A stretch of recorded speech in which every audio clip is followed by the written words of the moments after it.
Сәлеметсіздер ме, оқушылар?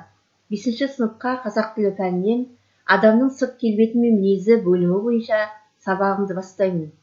Сабақтың тақырыбы 8-ші бөлімнің 5-ші сабағы мінез ақылдың сауыты деп аталады.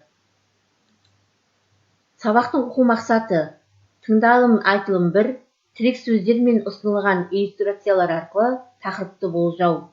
Жазылым 5, оқылым және тыңдалым материалдары бойынша негізгі ақпараттарды сақтай отырып, жинақы мәтін жазу. Бүгінгі сабақта тыңдалымдағы үнтаспаны тыңдап, мәтін бойынша сұрақтарға жауап береміз. Мәтін мазмұнына сүйене отырып досына хат жазады. Инсерт әдісі бойынша мәтінді талдап, өз ойын қорытындылап жазады. Мәтінді оқып, жинақы мәтін жазады. Сабағымыздың басында ассоциограмма бойынша адамның мінезіне байланысты өзіңнің білетін сөздеріңді жазып, диаграмманы толтыр. Яғни, жайдары, көңілді деген сияқты адамның әртүрлі мінезін диаграмма қылып толтырылады.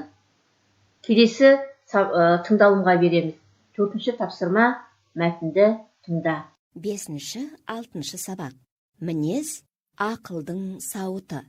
4-ші тапсырма. Ойшылдардың айтуы бойынша адамның мінезі оның өмірінің қандай болуының басты кепілі. Шынында да, адамның мінезі қандай болса, оның өмірдегі іс-әрекеті, қоғамда, ортада алатын орны соған сай болады. Жүсіп Баласағұн бабамыз кісіге ең пайдалы нәрселер мінезі түзулік, екіншісі ұят, үшіншісі әділдік. Бұл үшеуі арқылы адам шын бақыт табады дейді. Расында да, бұл үшеуі бір-бірімен тығыз байланысты. Мінезі жақсы адамның ұяты да бар деген сөз.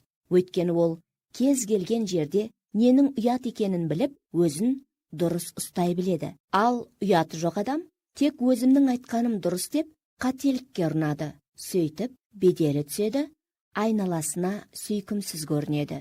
Өзін өзі бақылай білетін адам өзгелердің әрекетін әділ бағалай алады.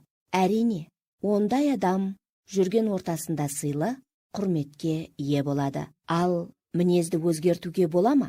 Қазақтың дана ойшылы Абай адамның мінезін түзеуге болмайды деген кісінің тілін кесер едім дейді. Мінезді түзеу әркімнің өз қолында. Өзінің мінезіндегі кемшіліктерді ашық айта алу да, мінезіндегі міндерді мойындау да ерлік. 5-ші тапсырма: айтылым тапсырмасы бойынша жаңағы тыңдаған мәтін бойынша сұрақтарға жауап бересіңдер. Мәтін не туралы айтылған? Жүсіп Баласағұн адамның бақытты болуы неге байланысты дейді? Мінезді түзеуге бола ма? Осыған байланысты Абай атамыздың ойымен келісесің бе? Мәтінге қандай ат қояр едің? Өзіңнің мінезің қандай? Сын есімнің түрлерін қолданып, өз мінезіңді сипаттап жаз. Келесі 6-ші тапсырма: инсерт әдісі бойынша төмендегі белгілерменен әр азат жолдағы немесе сөйлемдерді белгіле, өз ойыңды қорытындылап жаз. Бұрыннан білемін, менің ойлағаныма қайшы, кереғар, мен үшін жаңа ақпарат, келісе алмаймын, білгім келеді деген осы аталған белгілер бойынша өз ойларыңды қорытындылап жазасыңдар. Келесі қ тапсырмасы: берілген түпнұсқа мәтінді мұқият оқып шығыңыз. Кестенің 2-ші бағанына негізгі ақпаратты сақтай отырып, жинақы мәтін жазыңыз. Бірінші кестеде мәтіннің толық нұсқасы беріп тұр. Екінші кестеге сол мәтіннен әр сөйлемнен бір-бір сөйлем қысқартып, тек негізгі нұсқасын ғана алып, жинақы мәтін жазыңыз. Дескрипторы: жинақы мәтін құрастыруда негізгі ойды білдіретін сөйлемдерді іріктейді, мәтіндегі негізгі ақпараттарға сүйеніп, жинақы мәтін жазады. Сабағымыздың соңында қорытындылай келе 7-ші тапсырманы аламыз. Яғни, мәтіннің мазмұнына сүйене отырып, досыңа хат жазасың. Хат жазғанда ішінде сын есімнің сұрайларын қолдануға болады. Осымен сабағымыз аяқталды. Назарларыңызға рахмет.